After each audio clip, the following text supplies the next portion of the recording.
to begin with, let me commit, I will indeed endeavor to get a statement from the two cabinet secretaries, because as has been indicated, I also read on social media what seemed like conflicting statements from the two cabinet secretaries, and therefore we need a very coherent and unified statement from the two cabinet secretaries, that's the one in charge of Interior and ICT. And indeed, Honorable Speaker, it's true.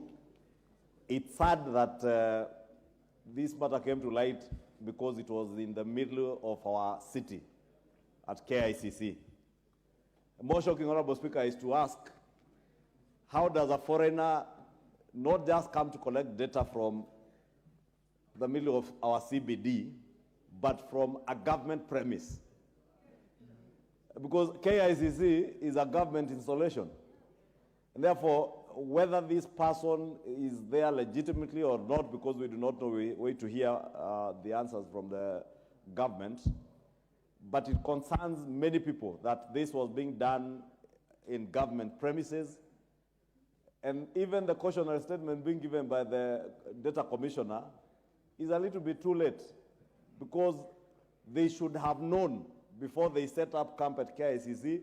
They definitely must have paid somebody to use KICC.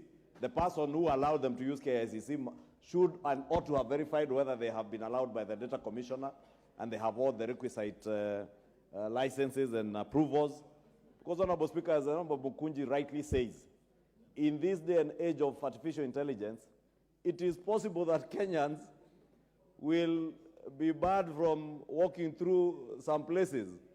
Probably next time you go to walk into a bank and your iris is has been used for things that you do not know, and you are denied access. Probably next time you want to travel, you may find your passport, or rather your image and your data has been used in criminal activities that you have no knowledge of.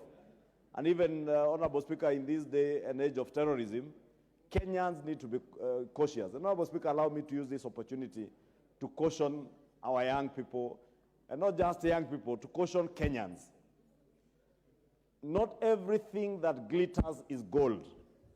And as difficult as circumstances around the economy may be, please don't rush for anything you hear that will give you an extra shilling. Some may be very enticing, but may be very dangerous for you.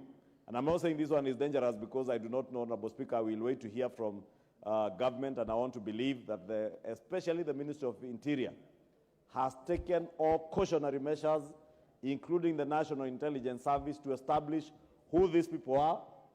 Because, Honorable Speaker, from the statement by Honorable Mukunji, the owner of this company, WorldCoin, Sam Altman, has been banned from collecting data in his home country in the US.